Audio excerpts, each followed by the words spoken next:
pengelolaan gudang dan alat kontrasepsi. Selanjutnya untuk dasar hukum yang kita ketahui terkait untuk pengadaan alat dan atau sarana prasarana dalam hal ini gudang adalah Peraturan Pemerintah Nomor 72 Tahun 98 tentang pengamanan sediaan farmasi dan alat kesehatan, karena alat dan obat kontrasepsi ini termasuk bagian dari alat dan obat kesehatan. Kemudian adanya peraturan adanya Juknis dan Juklak Badan BKKBN nomor 2 tahun 2002 tentang penggunaan dana alokasi khusus fisik reguler subbidang KB tahun 2022. Selanjutnya terkait pengertian gudang dan alat kontrasepsi, tentu Bapak Ibu sudah sangat paham ya, sudah sangat tahu, karena mudah-mudahan semuanya sepertinya sudah melaksanakan, meskipun mungkin ada Bapak Ibu yang memang belum lama masuk ke bagian OPDKB ini, tapi rasanya sudah mulai berproses belajar ya. Kenapa sih kita perlu sekali untuk mengadakan atau melindungi alat dan obat kontrasepsi ini? Karena alat dan obat kontrasepsi ini sesuai dengan tujuan untuk salah satunya adalah untuk melindungi masyarakat dari bahaya yang disebabkan oleh penggunaan sediaan farmasi dan alat kesehatan yang tidak tepat dan atau tidak memenuhi persyaratan mutu dan keamanan kemanfaatan ya. Karena ketika alat dan obat kontrasepsi ini sebenarnya ketika kita menempatkannya tidak sesuai gitu ya, baik dari fungsi alat dan obat kontrasepsi tersebut menjadi kurang optimal, kemudian nanti limbahnya juga akan berbahaya bagi kita maupun bagi masyarakat sekitarnya. Kemudian untuk khusus karena memang ini adalah fungsi DAK fisik untuk pengadaan bangunan, rehab, kelengkapan gudang dan alat kontrasepsi, kriteria untuk sasarannya yaitu dinas atau badan kabupaten kota yang menyelenggarakan urusan pemerintahan bidang pengendalian penduduk dan keluarga berencana atau OPDKB. Untuk standar pemenuhannya ada beberapa standar yang harus terpenuhi. Pertama, setiap OPDKB kabupaten dan kota hanya membangun 1 unit gudang Alkon. Jadi memang itu menjadi standar pemenuhan ya, setiap kabupaten tidak boleh berapapun luasnya gitu ya. Nanti mungkin Pak Eko bisa memberikan ketentuannya secara khusus ya Pak ya. Karena kan sebenarnya luas wilayah OPD kami beda-beda nih Pak Eko. Tapi karena kita memang sudah standar pemenuhan kebutuhannya 1 OPDKB membangun hanya 1 unit gitu. Nah, ini mungkin nanti jadi bahan pertimbangan diskusi juga nih Pak Eko, mohon arahannya. Kemudian kedua, gudang Alkon dikelola oleh bendahara barang, petugas yang ditunjuk, disarankan, telah dilatih manajemen logistik dan diawasi oleh apoteker atau tenaga teknis kefarmasian. Kenapa perlu seperti ini? Ada tata kelola yang baik terhadap gudang, karena memang pengelolaan gudang ini bukan hanya secara fisik, tapi harus jelas diatur keluar masuk alat kontrasepsi ini, sehingga kita meminimalis atau menghindari ketika alat kontrasepsi ini menjadi expire ya. Kalau kita tidak teliti terhadap pengaturan barang masuk dan barang keluar, resikonya adalah salah satunya expire.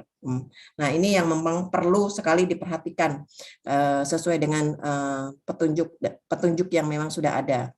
Kemudian secara manajemen logistik juga penempatan pengaturan itu juga penting. Kemudian kenapa bila perlu ada apoteker itu juga sangat penting, karena memang secara teknis tentu saja apoteker secara substansi akan lebih paham terkait penggunaan sarana prasarana, resiko dan yang lain terhadap kefarmasian, yaitu salah satunya alat dan obat kontrasepsi.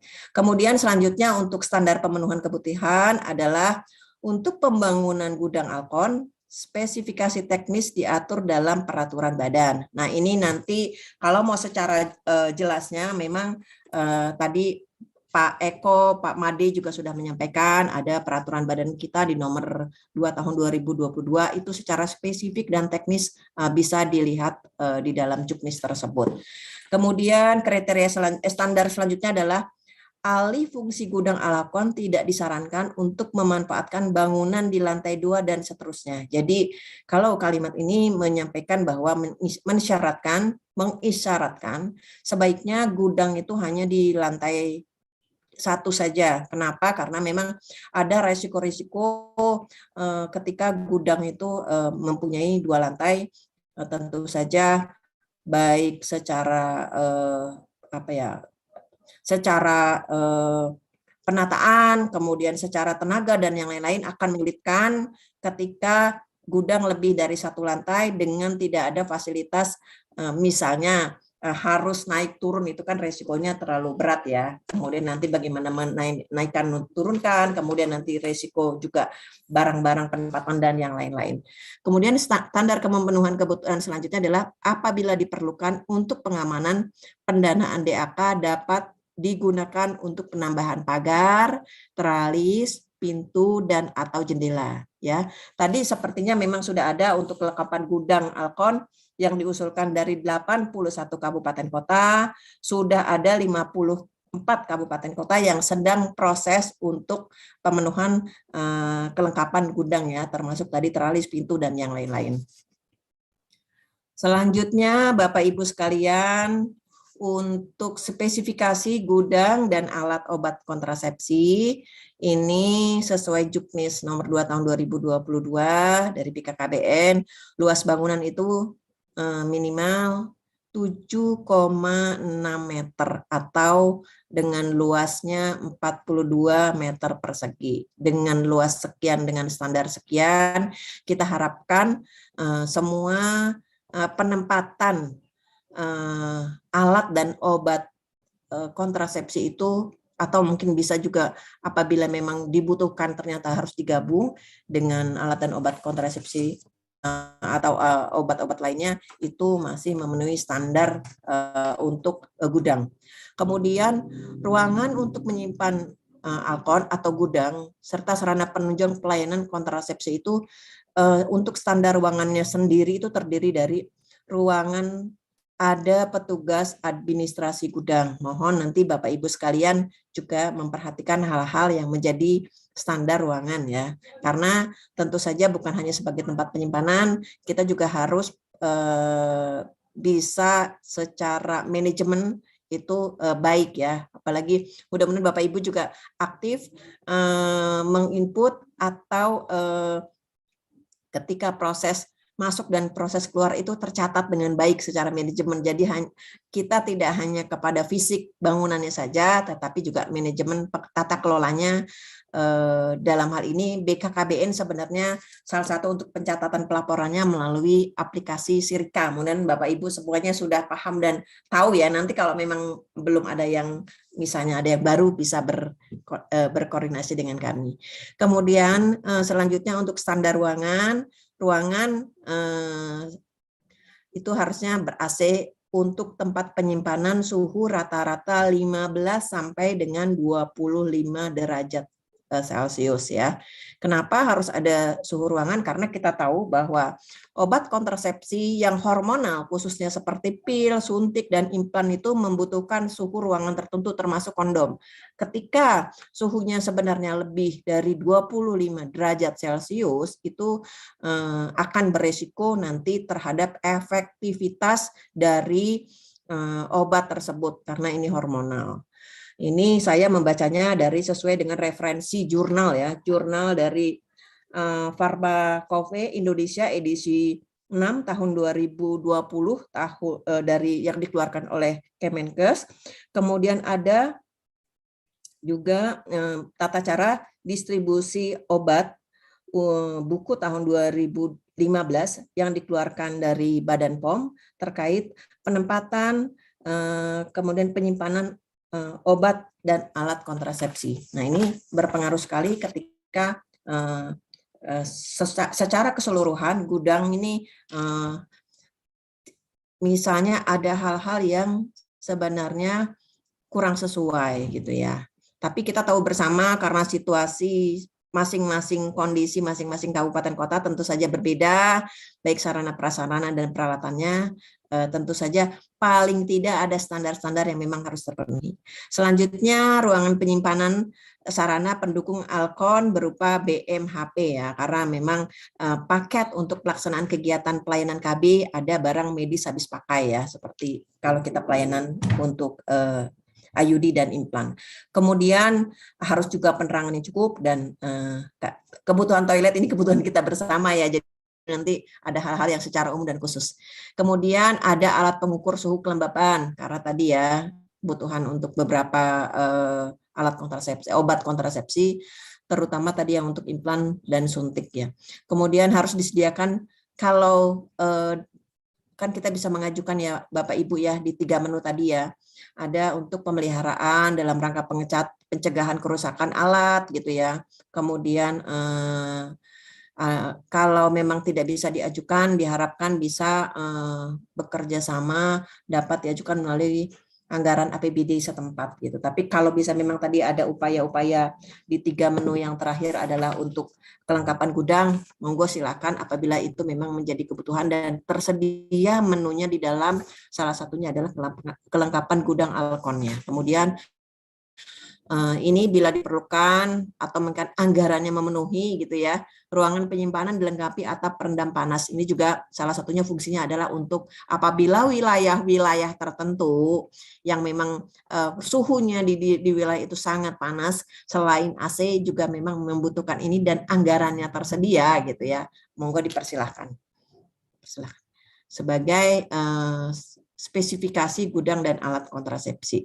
Selanjutnya spesifikasinya adalah adanya papan nama di depan gudang ya. Nanti seperti apa papan namanya, ukurannya saya sampaikan selanjutnya. Kemudian konstruksi pagar bisa menggunakan besi, hollow, batako, bata, beton atau beton bertulang gitu ya. Kemudian ada diharapkan bila memungkinkan anggarannya juga tersedia, ada pos jaga.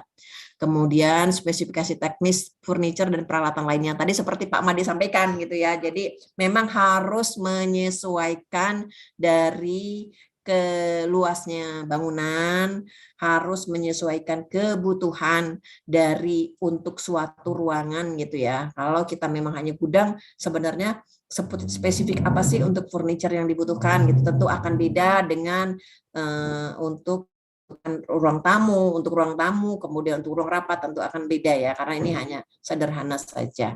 Jadi semoga dapat menjadi perhatian Bapak Ibu sekalian. Kemudian untuk contoh papan nama gudang dan gudang yang tadi kita bisa tempatkan di depan gudang tersebut, seperti kita lihat yaitu panjangnya 60, lebarnya 120. Ini standar minimalnya ya. Kemudian terdapat ada logo BKKBN di sebelah kiri, kemudian ada logo kabupaten dan kota di sebelah kanan gitu ya. Kemudian jangan lupa dituliskan gudang dan alat kontrasepsi, nama OPDKB, kemudian alamat dari OPDKB ya. Ini adalah salah satu contoh standar bakunya, tapi Bapak Ibu bisa berkreasi sesuai dengan masing-masing. Misalnya ada motif-motif tertentu nih, karena kearifan lokal gitu ya, papan namanya, ya monggo silahkan, tapi standar baku ini mohon dapat terpenuhi. Selanjutnya untuk kenapa sih tadi resiko penyimpanan tidak sesuai standar produk kontrasepsi dengan resiko-resikonya, kenapa harus memenuhi standar kriteria ya? Tadi kan saya udah sampaikan tadi bahwa ternyata memang dari jenis hormonal ya, alat kontrasepsi, pil, implan dan obat suntik itu apabila tidak ditempatkan terutama terkait suhu ya. Suhu penempatan itu akan berisikonya adalah atau kerusakan atau kurangnya pada zat aktif hormon di dalamnya. Kemudian sehingga ada mungkin resiko-resiko menjadi alat kontrasepsi itu selain berubah warna, berubah bentuk, efektivitasnya juga pada karena ada perubahan terus tersebut secara fisik, maka efektivitasnya juga akan berkurang. Kemudian kondom gitu ya, kondom juga resikonya karena Kalau tidak sesuai itu akan terkait suhu, terutama kandungan latek yang disimpan pada suhu di atas ketentuan, maka akan berpotensi rusak gitu ya. Nah, selanjutnya Bapak Ibu sekalian, ada satu hal lagi yang perlu menjadi perhatian ketika Bapak Ibu untuk pembangunan, rehab gedung, dan yang lain-lain. Ada 5 poin yang harus menjadi perhatian juga selain dari standar kriteria tadi yang sudah disampaikan, yaitu ini pertama, pengajuan pembangunan atau rehab gudang Alkon diajukan dengan bersurat minimal 1 tahun sebelum tahun sebelumnya. Jadi Bapak Ibu untuk tahun depan ya berarti tahun ini harus sudah mengajukan gitu ya, dengan cara bersurat. Kemudian nanti secara spesifik mungkin nggak bisa menjelaskan. Kemudian untuk kedua adalah untuk force majeure bisa langsung diajukan melalui surat ke BKKBN dengan melihat jadwal dengan Kemenkeu, karena ada situasi tertentu barangkali bisa jadi gudang ini menjadi force majeure karena keadaan banjir, keadaan bencana, satu dan lain hal gitu ya. Sehingga memang hal-hal yang urgenitas seperti ini bisa langsung bersurat. Kemudian ketiga, pembangunan gedung Alkon untuk 1 kabupaten kota, itu yang tadi sudah saya sampaikan, dibiayai oleh DAK. Apabila mungkin nanti kita perlu juga Pak Eko diskusikan kebutuhannya luas, wilayahnya luas sekali gitu ya, dengan jangkauan yang kesulitan gitu ya. Apakah ada pertimbangan khusus ya yang nanti ada indikator-indikator tertentu atau memang ini menjadi tidak bisa dirubah gitu ya Pak Eko ya. Mohon masukannya juga. Kemudian untuk keempat, realokasi pembangunan gudang Alkon untuk kabupaten kota yang telah mempunyai gudang Alkon yang didanai DAK tidak dapat dibiayai oleh DAK, tetapi bila ingin menambah gudang dan dapat menggunakan dana APBD. Nah, ini kembali lagi tadi nih terkait jumlah yang memang hanya harus 1 atau karena situasional tertentu. Kemudian terakhir adalah jika gudang Alkon yang telah dibangun terdapat permasalahan seperti lokasi yang tidak strategis atau rawan bencana, baru dapat memindahkan ke tempat lain, dapat dilakukan melalui tukar guling atau realokasi dengan tanah dan bangunan gedung yang sudah tersedia oleh Pemda setempat, dan usulan pembiayaan hanya bersifat renovasi atau rehabilitasi. Misalnya, Bapak Ibu melihat kondisi gudang saat ini nih tidak strategis dari sisi lokasi, dari sisi jangkauan, dari sisi misalnya ada kerawanan-kerawanan entah itu bencana alam atau yang lainnya. Kemudian ada satu tempat yang memang dari Pemda memiliki tempat yang misalnya tidak digunakan gitu ya.